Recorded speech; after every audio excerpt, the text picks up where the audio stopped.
फिर कौन?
भाई साहब, मुझे गड्ढे से बाहर निकाल दीजिए।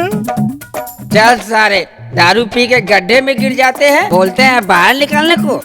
चल हट, नहीं निकालूंगा।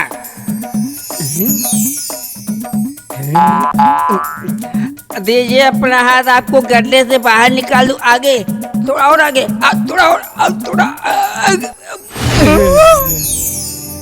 अरे भाई साहब, मैंने मुझे बाहर निकालने के लिए बोला था।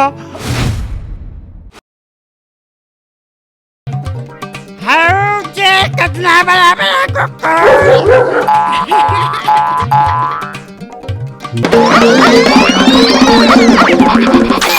अरे तू लोगन बिहार वाले लाला जी के मित्र, तो हमारे तो मित्र भैया काफी सामान लेके चलल बड़ा बिहार से।